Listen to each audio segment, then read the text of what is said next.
Ya.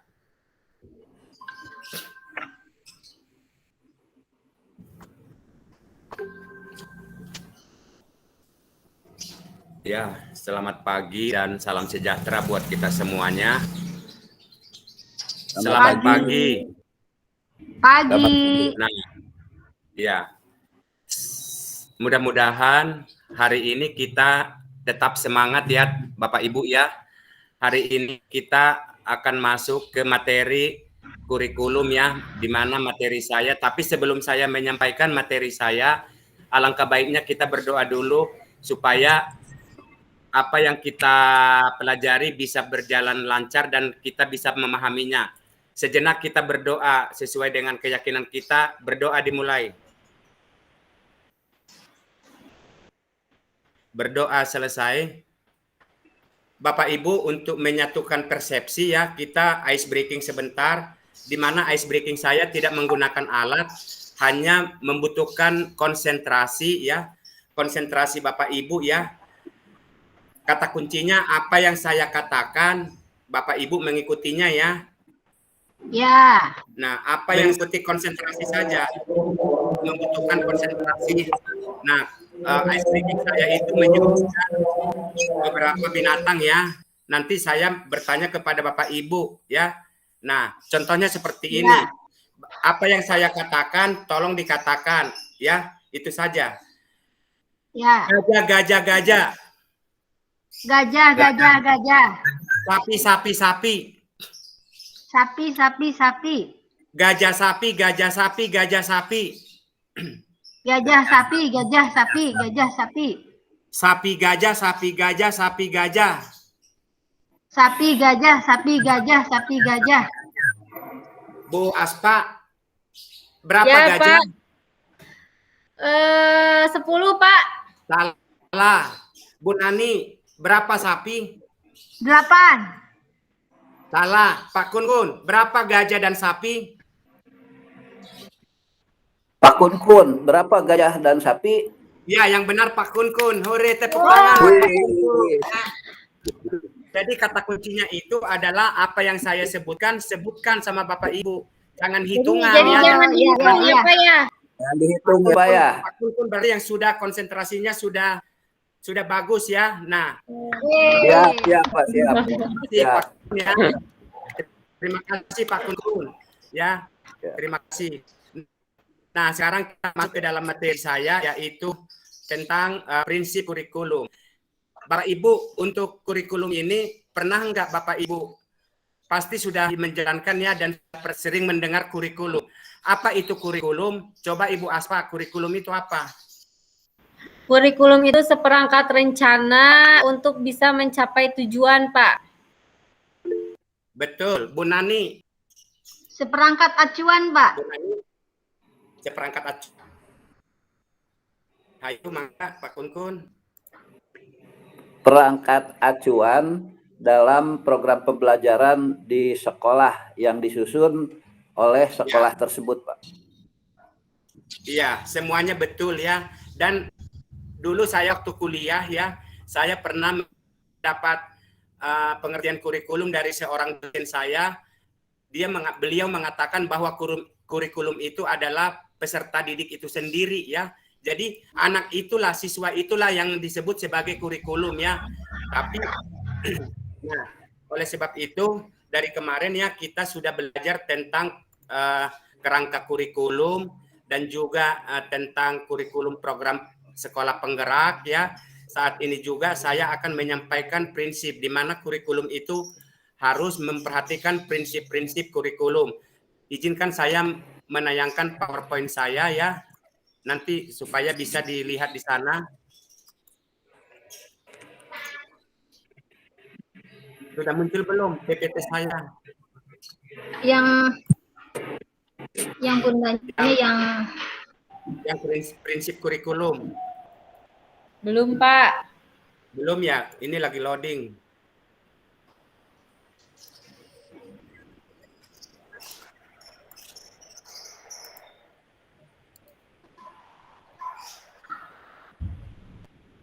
Sudahkah, Bapak Ibu? Belum. belum ya? Kenapa ya? Bentar.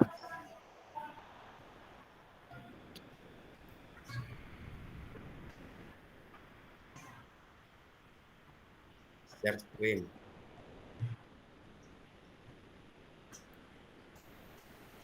Udah muncul belum?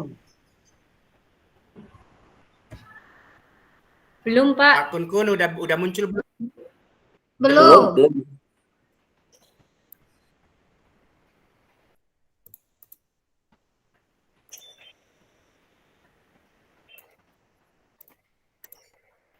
Nah, sudah mulai, Pak. Iya. Muter.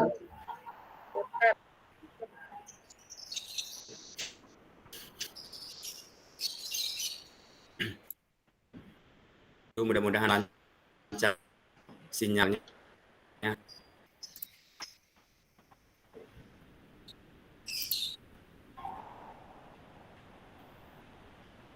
Masya Allah.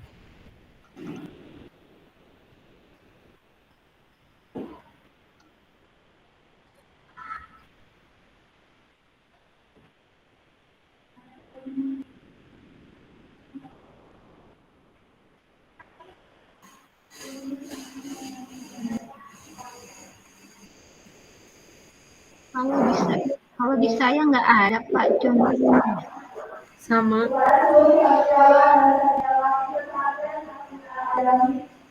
Ini dia dinamika Iya. online ya Bu Nam ya. Iya, mohon. Iya Pak. Sepertinya terpental ini. Pak Jonter terpental ini Pak. Karena nggak ada Pak Jonternya di sini. Nah, baru Saya masuk lagi. terlempar Bu, maaf Bu, saya terlempar barusan. Iya Iya. Pak, iya Pak, Saya silakan masuk Pak. lagi. Dilanjutkan saja, Pak. Masih. Iya. Ya, ini sedang proses.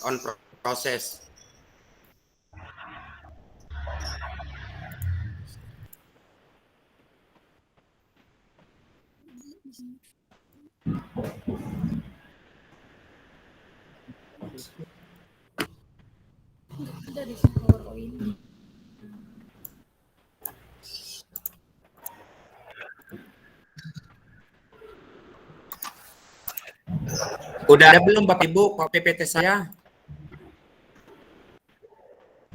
Belum, Pak. Belum Pak. Belum ya.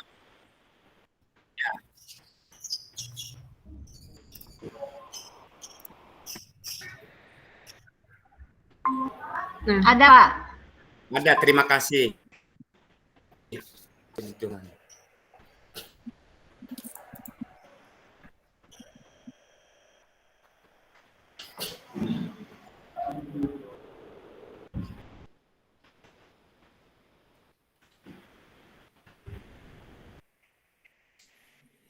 Coba Bapak Ibu, dalam prinsip kurikulum itu ada apa saja? Bu Aspa, bisa lihat PPT Bu? Sudah, Pak. Ada 5 ya, Pak. Ada 5, coba Bu Aspa yang itu apa? Berpusat pada peserta didik. Berpusat pada peserta didik. Iya, bagus, berpusat pada peserta didik. Ya, terima kasih. Kontekstual. Nah, ini kedua apa selain berpusat pada peserta didik? Kontekstual. Pak Kun. Ya, terima Esensial. kasih, bagus. Pak Kun. Esensial. Bagus ya. Ada esensial ya, terima kasih.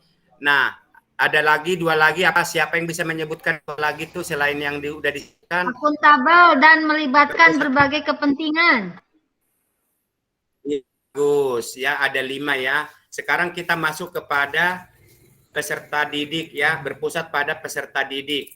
Di sini berpusat pada peserta didik, kurikulum yang dirancang berdasarkan potensi, kebutuhan, perkembangan, tahapan belajar atau fase ya, fase perkembangan untuk kepentingan peserta didik, di mana itu semua itu bermuara kepada profil pelajar Pancasila ya, di mana pada profil pelajar Pancasila itu ada 6 dimensi dan 4C ya. Yang pertama itu adalah 1, profil pelajar Pancasila itu bertakwa kepada Tuhan Yang Maha Esa. Yang kedua adalah berakhlak mulia. yang ketiga adalah bernalar kritis, yang keempat keberbinekaan global, yang kelima gotong royong, yang keenam mandiri ya. Serta ditambah 4C. C yang pertama adalah kreatif, C yang kedua komunikatif, C yang ketiga kolaboratif, dan C yang keempat itu adalah critical thinking ya. Critical thinking. Nah, sekarang kita ke yang berikutnya, kontekstual, bahwa prinsip kurikulum itu harus kontekstual, artinya kurikulum yang menunjukkan kekhasan dan karakteristik satuan pendidikan, di mana harus memperhatikan sosial, budaya, dan lingkungan. Apakah sekolah itu ada di lingkungan industri atau di lingkungan nelayan ataupun pantai ataupun petani ya, dan harus memperhatikan dunia kerja agar bermakna nanti bagi peserta didik sebagai outcome daripada satuan pendidikan itu. Nah, yang ketiga harus esensial. Prinsip esensial ini juga harus diperhatikan, yaitu kurikulum yang memuat hal-hal penting yang dibutuhkan oleh peserta didik ya. Kalau tidak dibutuhkan peserta didik mah tidak usah dicantumkan dalam kurikulum. Pokoknya mah intinya mah harus memperhatikan hal-hal yang penting. Yang keempatnya akuntabel adalah kurikulum yang dapat dipertanggungjawabkan dan dapat diukur ketercapaiannya berbasis data. Contohnya sebuah satuan pendidikan harus bisa menjalin kerjasama dengan instansi lain atau dunia kerja ya. Nah, itu pembuktiannya apa? Harus mengadakan MOU ya, MOU dengan perusahaan tersebut. Jadi dan kurikulum itu harus bisa diukur ketercapaiannya. Nanti ada di evaluasi kurikulum ya. Dalam evaluasi kurikulum ini membutuhkan beberapa aspek ya, dari mulai satuan pendidikan dan juga orang-orang yang sebagai stakeholder ataupun komite sekolah ya. Nah, selanjutnya kita melibatkan berbagai pemangku kepentingan ya. Kurikulum yang melibatkan seluruh pemangku kebijakan kepentingan yang terkait baik pemerintah maupun swasta. Artinya di dalam membuat sebuah kurikulum di sini banyak dibutuhkan banyak orang ya. Yang pertama itu adalah dari guru, kepala sekolah, komite sekolah ya, dan juga masyarakat yang ada di lingkungan sekolah. Itu harus dilibatkan. Supaya apa? Supaya nanti visi dan misinya itu tercapai, dan itu harus bisa dibaca oleh semua orang yang ada di lingkungan sekolah tersebut. Mungkin itu saja Bapak Ibu ya, ada 5 tadi. Nah, di sini saya menyediakan Padlet saya, nanti itu tolong diisi ya, sejauh mana Bapak Ibu dapat memahami materi prinsip kurikulum yang telah saya sampaikan. Nah, sambil mengisi nanti Bapak Ibu sebagai penutup dari saya ya, di sini saya akan membacakan sebuah pantun ya. Rusa lari ke padang datar, harimau datang untuk mengejar. Jika ingin tambah pintar, kita harus terus belajar. Sekian dan terima kasih sebagai kata penutup dari saya. Mudah-mudahan kita semuanya ada sehat dan tetap semangat. Amin. Tolong ditulis Bapak Ibu tablet saya. Di tablet saya kirimkan di linknya ya. Disitukan saja, kasih nama di atas, namanya siapa, kasih nama dulu di atas. Terus pemahaman yang udah saya sampaikan sejauh mana. Saya juga ingin mengevaluasi saya. Terima kasih.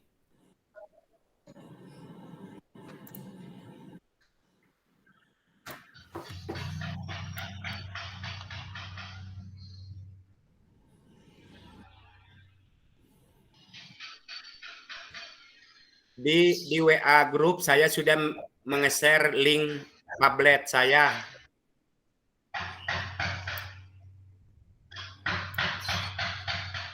Tolong diisi Bapak Ibu.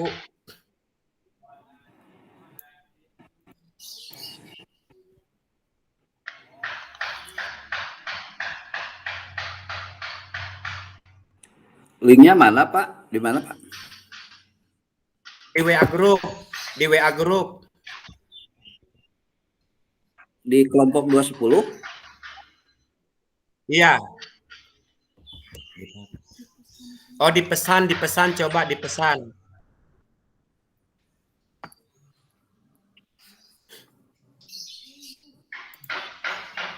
Saya sudah ada belum, Pak?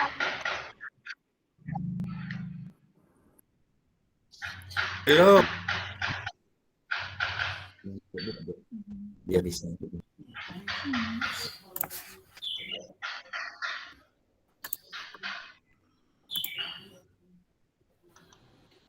Sudah ada belum, Pak Kun? Pertanyaannya apa, Bu? Pak? Kenapa? Pertanyaannya apa? Di situ ada saya tulis pemahaman tentang 5 prinsip kurikulum.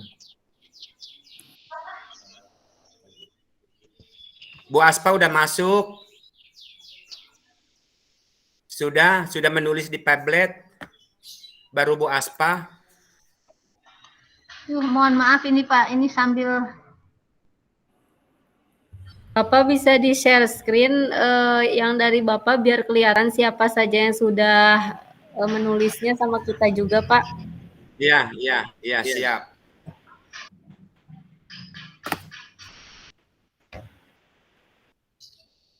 Itu sudah Bu Aspa sudah. Bisa screen sudah.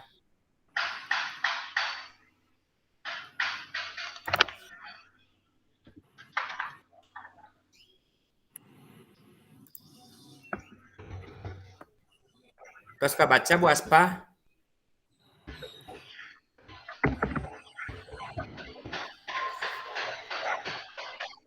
Ya sudah Pak, Bu Nani baru menuliskan 2 ya? 3. Ya, Pak Kun sudah. Iya. Nah. Pak Kun ya.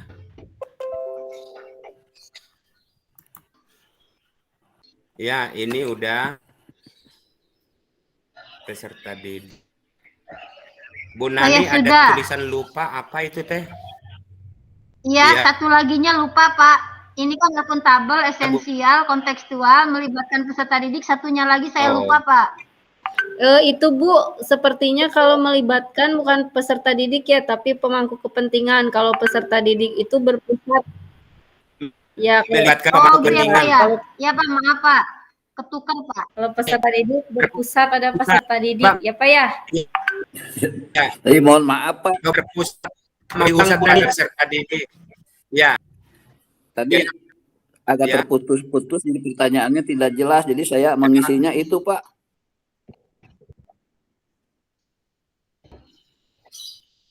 Lima prinsip kurikulum Pak. Pak Kun. Ya. 5 prinsip kurikulum. Yang Ibu Nani itu sudah diubah ya. Kasih Bu Nani sudah dirubah, berpusat pada peserta didik dan melibatkan semua pemangku kepentingan ya Bu Nani ya. Bu Nani sudah, Bu Aspa sudah. Oke, ini bentar. Yang screenshot saya bisa dibaca nggak Bu Aspa? Saya screennya ya, bisa Pak, dibaca ada, nggak? Pak. Bisa. Ya. Lucu ya Pak ya tampilannya. Bagus. Iya. Iya, lucu. Bagus. Iyalah.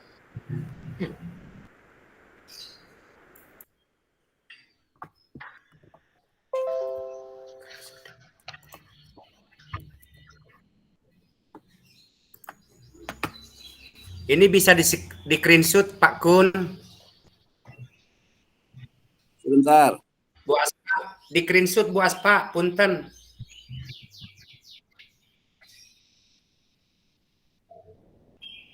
Gimana Pak? Di screenshot. Ya Pak. Nuhun.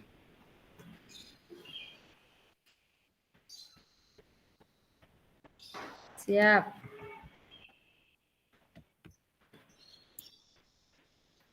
Yang ada orangnya. Tadi yang ada orangnya. Yang ada orangnya.